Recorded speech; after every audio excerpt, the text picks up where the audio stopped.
queridos amigos, quizá todavía nos preguntemos, ¿qué puedo hacer para salvarme? ¿Cómo podemos salvar al mundo?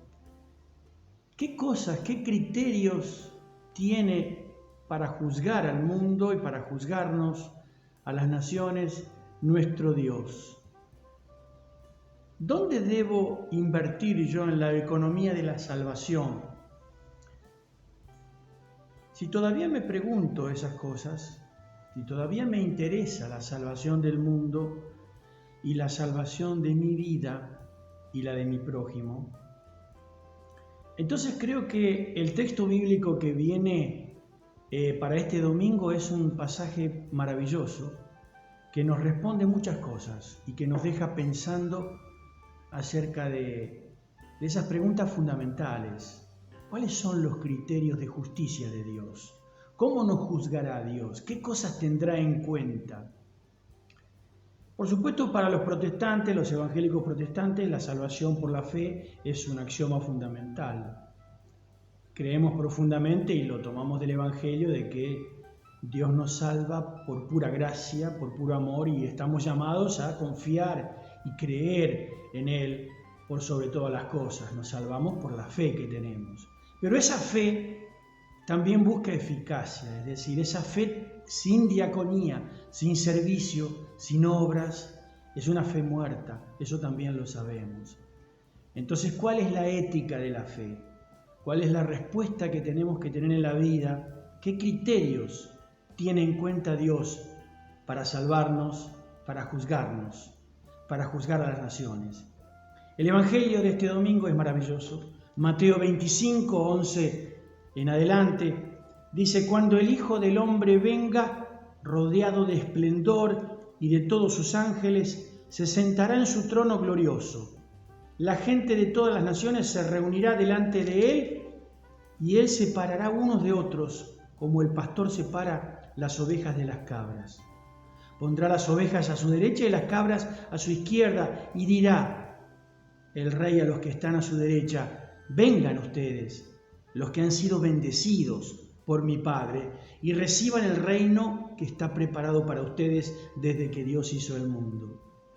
Pues tuve hambre y ustedes me dieron de comer, tuve sed y me dieron de beber, anduve como forastero y me dieron alojamiento, estuve sin ropas, desnudo y ustedes me la dieron, estuve enfermo y me visitaron.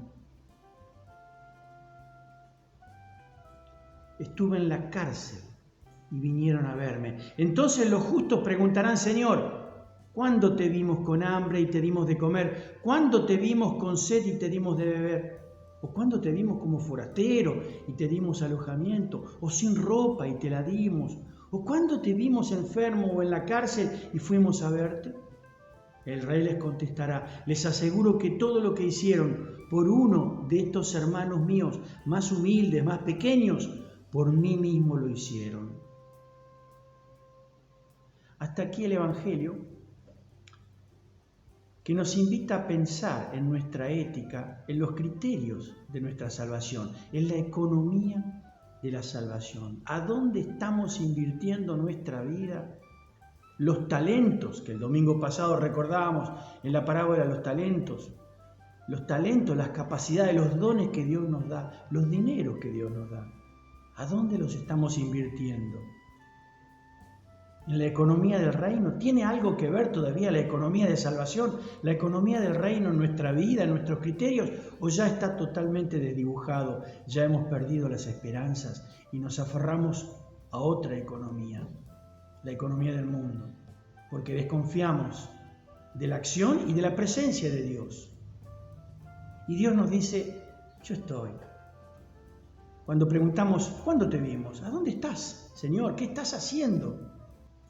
Y Dios en el Evangelio nos ha respondido desde siglos: yo estuve allí donde hay fragilidad, donde hay pobreza, donde hay desnudez, donde hay dolor, donde hay cárcel, donde hay exilio, donde hay discriminación al extranjero, donde hay hambre, donde hay sed. Allí estoy. en la fragilidad del mundo, en el dolor del mundo, allí estoy presente. Hoy, ayer, siempre. Es maravilloso, un Dios de la historia, un Dios que no se escapa del sufrimiento. No podemos decir a dónde está Dios, porque sabemos dónde está. El Evangelio ya nos ha dicho dónde está Jesús, llamándonos, invitándonos a construir, a vivir el reino, a traer el reino de la vida. No tenemos excusa. Realmente ese es un texto bíblico que el juicio a las naciones es un texto que interpela a todos, a las naciones, a cada uno de nosotros y nosotras. ¿Qué estamos haciendo con nuestra vida? ¿Cómo estamos invirtiendo nuestros talentos? ¿Nos estamos escondiendo en un hoyo? ¿Lo guardamos ahí por las dudas a ver qué pasa y nos fijamos en algunas otras cotizaciones? Creo que es la gran pregunta, el gran texto bíblico, el maravilloso texto que nos sigue interpelando siglo por siglo. Dios nos dice, yo estoy. En la cruz he estado, en la fragilidad, en el dolor, abrazando el sufrimiento del mundo, el dolor del mundo. Este sábado 25 de noviembre, en el mundo, se recuerda, se lucha contra la eliminación de la violencia de género, para erradicar de una vez por todas, para que el reino sea posible, el reino de justicia, de igualdad de género sea posible, para que el reino de Dios venga.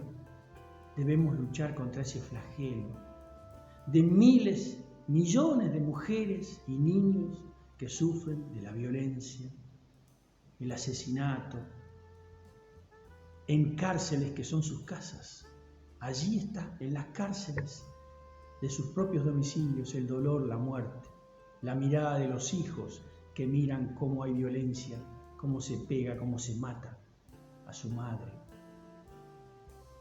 Por eso este texto sigue interpelándonos, nos sigue llamando a buscar y a creer en ese Dios, no en cualquier Dios, no en el Dios del mercado, sino en el Dios de la fragilidad y de la cruz. En ese Dios que se compromete y que nos llama desde el sufrimiento humano a vivir, a actuar, a creer, a confiar en su proyecto, pero a hacerlo posible, a ayudar a construir ese reino, para que venga y no para que se atrase ese reino. Que Dios nos ayude, que la palabra de Dios nos interpele, que realmente seamos iglesias, familias, personas inclusivas, proféticas, diacónicas, que sirvamos, que busquemos a ese Dios de la fe verdadera, allí en la fragilidad humana, en el dolor humano, porque de lo contrario no hay salvación, no podemos salvarnos. Esos son los criterios que Dios nos enseña, no nos podemos hacer los distraídos, a todos nos interpela. Busquemos a Dios. Confiemos en Dios, tengamos fe en ese Dios que desde el sufrimiento humano, desde el dolor, desde la pobreza, desde la marginación, desde la violencia que sufren tantas mujeres, nos está llamando a dar vida. Hermanos y hermanas, que así sea. Que este texto que termina el año litúrgico nos ayude a empezar este tiempo de Adviento nuevo que se viene, esta Navidad de este Dios frágil, hermoso, pequeñito, que nace junto a nosotros y que quiere caminar junto a nosotros hacia el reino de Dios.